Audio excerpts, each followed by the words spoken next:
Hey everyone, it's me, Doomlink, and welcome back to Let's Play Castlevania Portrait of Ruin. It's currently the second part for my Let's Play, and we are soon to be getting started with the first portrait of the game, which is going to be just a little bit further in this direction.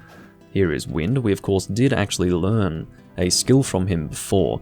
Oh, I'll actually mention that it is the 23rd of October 2019 as I'm recording this. It's funny because I do so much live streaming these days, I've actually gotten out of the habit of announcing the date of the recording when I get started, and I will mention that the first recording that I did, which was part 1, was actually recorded on the same day as I'm recording part 2 here. It is, again, the 23rd of October.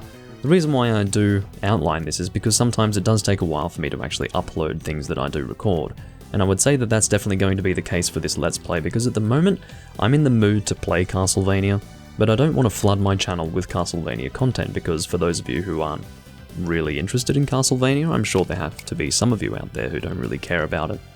It would probably put you off from my channel if I were to flood it with Portrait of Ruin recordings, but regardless, I'd like to think that you guys do enjoy Portrait of Ruin. But using the skill that we acquired in the previous video from Wind, and of course the quest that we needed to complete in order to actually get that skill, was to buy a potion and a map from the shop. The priest's shop, that is, more specifically. Yeah, not a very difficult quest to do, but now that we have actually completed that, we have the ability to do this maneuver here. And we need this maneuver to actually be able to access this part of the castle. And if you look above, there is one square that hasn't been explored, and that is this location right here. This painting. Its power is incredible. Must be one of those paintings. Or maybe his tone would have been, it must be one of those paintings. Without a doubt. I've got it. Care to share? This painting's function. Brauner. I'm trying to think of a way to say it in a natural way. Brauner. Brauner. Like how, I guess it would be like Brauner. Brauner. I don't know, I'm not exactly German, but anyway. I'm assuming it's a German name. Is using it to control the power of this castle. Well then, let's hurry up and rip it to shreds. Impossible. Anything we do will be pointless. From what I can tell, based on the theory of curse amplification, this picture is a multi-layer quantum space barrier. A kind of paranormal phenomenon. Okay. And what's that mean in human language? Like how she's just... I would say that that was a reaction of disappointment and vague confusion, but anyway. Sorry for the background noise, I was just moving my keyboard. It was sitting on my lap, it was kind of bothering me a little bit. In short, think of it as a series of walls that surround the magic controlling Dracula's castle. The painting itself is just the outermost wall. As soon as you break it, it'll regenerate. It's unbreakable. How convenient. So now what? I'll align my magic with the painting so we can enter it. Or my magic with the paintings as in the painting's magic, so we can enter it. That'll be the best way to circumvent the castle's magic. The risk is quite high though. No problem. Come on, what do we have to lose? Your lives. Okay then, here we go. And now we are entering the world of the painting. So we're in the painting now? The will of the artist is embodied here. And there you go. We are in a new location completely. It is separate from Dracula's castle. You can see that there is a portrait of Dracula's castle here to indicate that if we enter this, we will indeed return to Dracula's castle. But regardless, we can expect a whole different location to that of Dracula's castle, because it is indeed a different sort of thing. It is called the City of Haze. I mean, I was about to say, we'll be fighting new enemies, and we immediately come across a skeleton, which we've been fighting so far quite repeatedly, but here's an example of a new enemy. I believe that this enemy really needs magic in order to take damage. Yeah, there you go. So that was dealing 8 damage per hit, so I would say that that particular enemy is quite resistant to physical damage, and is instead quite, what's the word, susceptible to magic damage. Or fire damage. I don't know how elements work in this game. I've got no idea if that was considered magic damage or fire damage. But regardless, I would say that physical damage is the is what that creature is strong against. So therefore, we need to avoid using physical attacks in that case. So I'm just collecting some money here. Of course, we do use money to do things like buy potions and such. So I would say that money is definitely useful. Damn it. Oh, I'm playing like shit. I have to say that I have not really played much Castlevania lately, so do expect me to be a little bit rusty. I'm probably going to do quite poor against the bosses, but that's alright, I'll just have to make use of trial and error learning. So, oh, the axe isn't coming back? Whatever. As you can see, even though this is the weaker of the two weapons that we actually have available to us, I'm of course referring to the Vampire Killer that we're currently using, it's still perfectly usable for this area, so yeah. We will be picking up some new weapons in this area, so we'll compare them to what we have and either use it or not use it, depending on how we feel. $100 in a single coin, that's pretty useful. Damn it.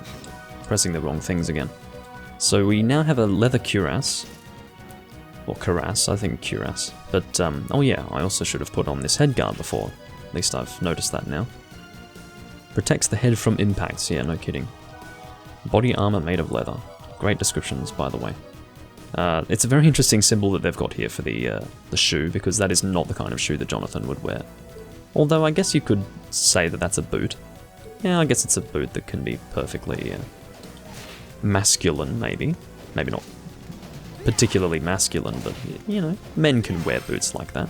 Oh, we just got the axe spell, so let's go and grab that before it disappears. I say spell for lack of a better term, I guess it's more, what's the word I'm looking for? I keep pressing X to make the selection because, again, it is the PS4 controller, so I'm used to doing that, but anyway, what is this called? Sub-weapon, is that? Okay, so sub-weapon is what it's called, good to know.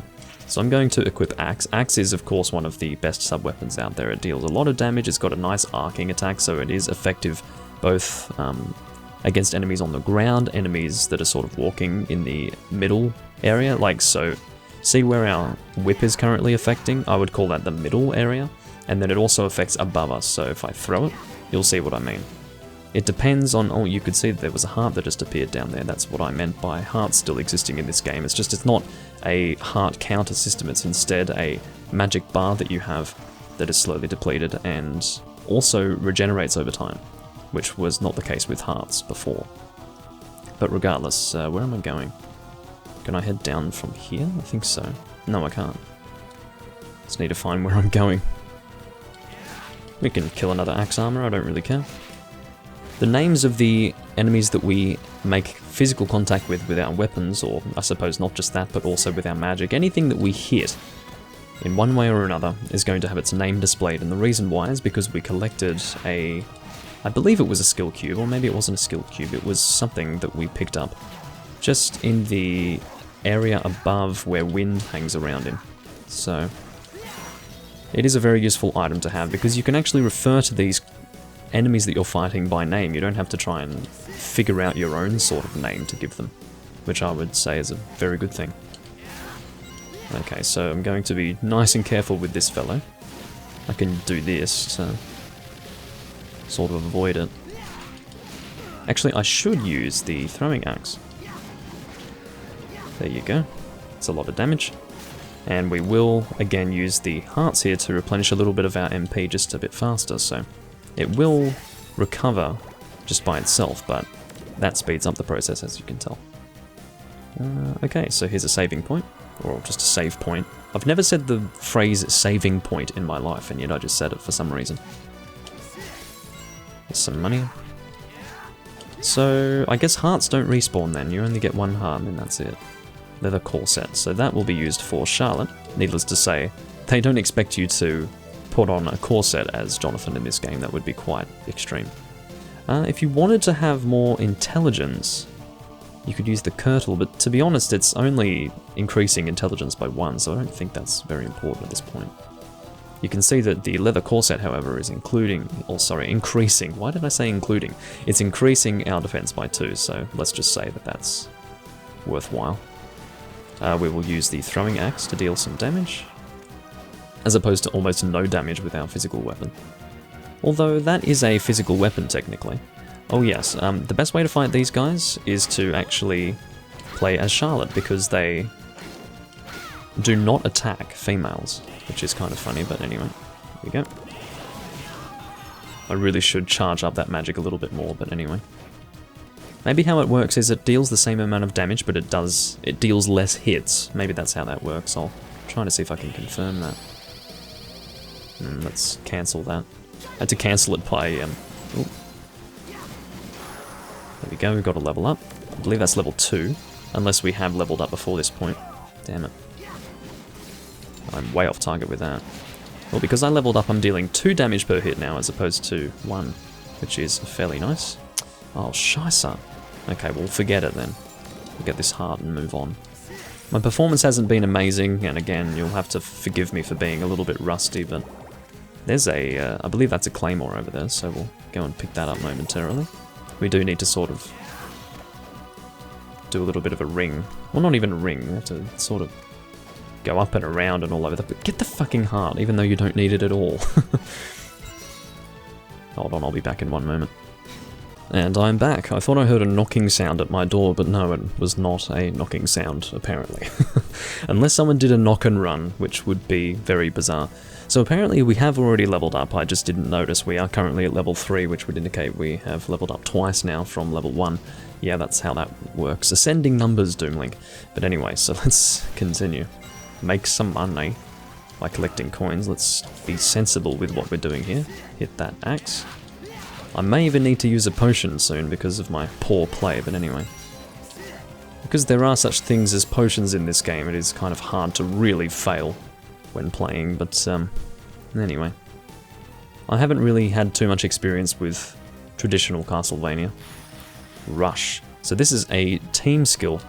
This here requires up and X, and consumes MP on use. And I believe that generally these attacks do... Okay, it has been automatically equipped. It's called a dual crush. That's a weird way to refer to that, but whatever. Dual crush. It's a co-op move. That's how you... We'll call it a co-op move, not dual crush. That's just stupid. Anyway, we're about to get to that claymore. But yeah, dual crush, that's going to deal a lot of damage. Or the co-op attack. Generally, they deal a lot of damage, but it consumes, I believe, most of your MP. I think you need your MP at full to actually be able to use that. That's why the MP bar is currently flashing. I think that's to make it more clear to you that it is currently full, so we can use it. Next time we have some difficult enemies, we'll try and... We'll try and use it to see how much MP it actually consumes, because I am generally interested in that. I've not actually been paying attention to how long I've been recording, but anyway. I'm guessing Jonathan can equip sandals. Can Charlotte equip sandals? Yes, so it is a unisex item. And because we're playing as Jonathan more than anything else, we will equip the sandals for Jonathan. Even though on the screen he is wearing boots, which doesn't really make any sense, but anyway. I would say that between boots and sandals, boots would offer more defense if we're going to look at it sensibly. Some mini devils. I have to say, in Dawn of Sorrow, they make such annoying noises when they shoot their crescent attacks. Crescent ranged attacks, I guess. But in this game, they don't really make any noise at all, fortunately. And you can actually interrupt their attacks when you hit them, which is a good thing, because otherwise that would be a little bit of a concern. Anyway, if I show you the map, you can see what we've actually explored. We haven't missed anything so far, fortunately.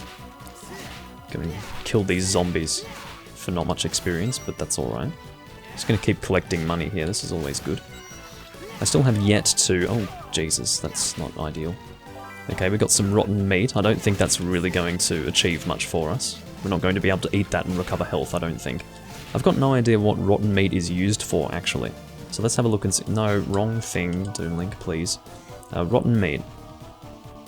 A slab of rotting, fetid beef. It smells terrible. I don't know what I'm supposed to do with that, but anyway, it's disgusting no matter what.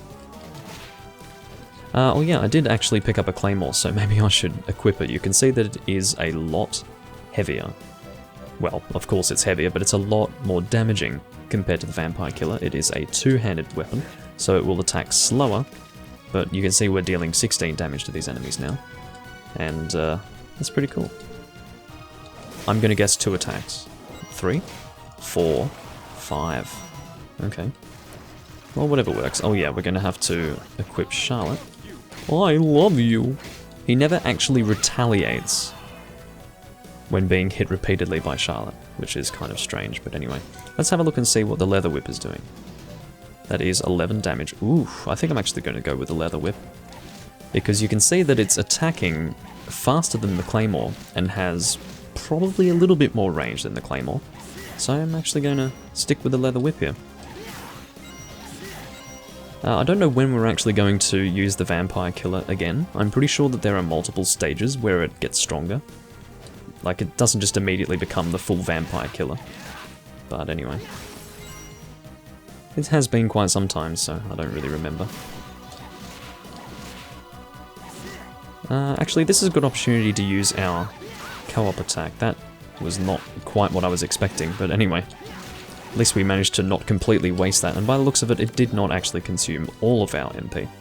And I was correct in referring to it as MP as well. I wasn't entirely sure that that's how I wanted to say it in the previous recording, when I did actually say MP for the first time, but yeah, anyway. What's in here? Is this a... oh, this is a warp point. So let's say, for example, I was running low on potions because I was playing like complete shit, which I am, but I'm not playing that bad. What I could do is I could just warp to the beginning and then go and buy some potions and get back to this point. That's kind of the whole idea of these warp points, I suppose. Now, I will mention as well that you can actually, on the, like, as I go to select these areas, I can actually use the touch screen to select them. So that way, if you're having to go between several different ones, so let's say you've got 4 different warp points or something on a big map, you can actually just immediately go to the one that you want by using the touch screen, and in my case I can just use the mouse. But on the DS you can just touch wherever you want, which sort of gives you that ability to go to where you want immediately instead of having to scroll through the different ones. But I can actually use the D-pad to make my selection as well. So yeah, we don't really need to warp anywhere though, so yeah. This guy's gonna die. He just gave me a cape, and it's called the Hero's Cape, apparently. Let's have a look. I believe this goes, yeah, in, what's this, accessories, yeah. So that's just some extra damage for us. Well, extra damage, extra defense. Completely mixing up my words here. Enamel pin heels. I'm just going to assume that it is not for, what's his face, Jonathan. What's his face? Anyway. We did have a way to go downwards, if you can see on the top map there. You can, well, I don't know if you can spot it. You probably can, but regardless. Oh, here we go. Holy Lightning. Now, this is more what I want. This is just something that you can use, and it'll just kill everything, because it's a very, how do I explain it? It deals damage in all directions, and it's very damaging when it does make contact, so it's quite good. Jonathan! So let's go and head down to that other direction that we can go in. Of course, the ideal situation is for me to show you guys the map in more of a, I don't know how to describe it, like if I were to press a button to show you the map. But there's nothing really for me to press to do that, unfortunately, in this game, because the map is always visible. There would be no real reason to need a button to look at the map on the bottom screens, so yeah, that's how that works. Shit. Okay. Can we kill him, please? Scheisse. Alright, so this thing is not going to last too long, hopefully. I do kill it for the sake of experience more than anything else, because I could have just gone straight down here and avoided both of those guys, but I didn't do that. So yeah. Once I start to see that my health is getting a little bit low, I will go ahead and use a potion. But I'm pretty sure we are very close to a save point, so that shouldn't be necessary. We've got a peeping eye here. It looks kind of strange in this game. I don't really know what the deal with it is. It's like it's made out of some strange material. I don't know. It just doesn't look like a monster. It looks like something that's been assembled. I don't know. But anyway, we got $1,000 there in that money bag, which is pretty good. And again, I was correct. There was a save point just there. We're about half, if not 2/3 of the way through this place. So what we need to do here is, again, make use of our, I guess, co-op abilities to keep one person in another place while we go somewhere. Now we want to switch to Charlotte, and we will, as Jonathan, just sit in this cart and smash through these walls. It takes a very, very long time to get to the other end of that, by the way, on foot. So, if you ever have to do that, it sucks. And you don't want to do that, basically. Damn it. Freaking peeping eye. Peeping shit. There we go. And what's in here? It is a skill cube. What have we got? Call partner to use their skill or magic with R. That is pretty damn useful. I like that a lot. So this is a boomerang skeleton called a slinger. See, I would not have referred to it in that way had I not received that book or something. I don't think it was a skill cube. It might have been. But normally I would just refer to these guys as boomerang skeletons, but or boomerang throwing skeletons, if I wanted to be slightly more specific about it. But instead they're called slingers, and I will try to refer to them as such. But yeah, I would say that I have recorded a lot so far, so maybe I will end up doing 2 recordings out of, or 2 videos in 1 recording sort of thing. Oh shit, it hurt a little bit. I think there's the dog making some noise outside, hopefully not. Alright, let's head down first. We've actually got a few different directions we can go in. At the very moment, we have 3 different directions. Now we have 2 because we've just found a save point. So I guess we'll... I mean, if we look at the top map, you can see that there is a way for us to go vertically, a little bit further to the left there, but... or further west, I suppose I could also say. But yeah, we're just going to head up here for now. Oh, the power of editing. It all looks the same to me, of course, but for you guys as I edit it, looks a little different. Damn you. Fortunately, I'm only taking 1 damage from those guys.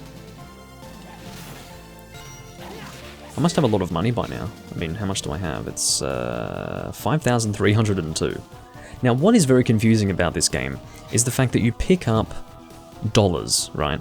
You pick up coins and money bags and it says dollars. But here in the status screen, your money is represented by the word gold, which makes no fucking sense. I mean, gold and dollars are not the same thing. Let's be serious. But anyway, they just can't make up their minds as to what they want to use as the word to refer to money. Okay, there we go. Look at the verticality of that attack. It's incredible. I can go all the way up there and then throw it and get even more vertical reach, which is freaking awesome. But anyway, just one moment. I'm going to check to make sure the recording is going really smoothly, and also, well, really smoothly, just making sure the recording is working correctly, and then we'll continue. Alright, so I've been recording for about 23 minutes, and I would say that it's a good idea for me to end this soon, because I've gone and checked how long I've recorded now. So, yeah, I don't have to make 2 videos out of 1 recording now. So basically, the reason why I wanted to check that is because my greatest nightmare, and it's happened to every single Let's Player, is they go and record something and either the video is not recording or the audio is not recording, and then it's all a big waste of time, and you know. I just wanted to make sure that none of that shit was going on, because that's so annoying. Hopefully I can get another warp point. That's kind of what I'm aiming for right now. I love you! And we just leveled up again. We are now at level 5? Yes, awesome. So I'm pretty sure that as you level up, you have higher defense generally and higher attack generally. So, yeah. And I say the word generally to make it clear that it's not necessarily relating to whatever you have equipped. So... ooh. So I'm just trying to find where the boss is. I think there's a save point just before the boss anyway, so maybe I'll aim for that save point. The best thing about that throwing axe is the fact that it actually has the ability to deal damage twice, not just once. Oh, you annoying bastard. I do love the range of the whip, though. Can I throw an axe? Yes, I can. Oh, the verticality of the axe. Nun's shoes. I'm going to assume that that's for females only. So that increases your mind skill a lot more now. I don't really know what that really affects, but anyway. Like mind versus intelligence, I don't know. I guess I suck at RPGs, but okay. Stop it! Fuck. Anyway. So, I'm hoping to find that save point soon because I was wanting to end things fairly soon. I had already reached a save point before.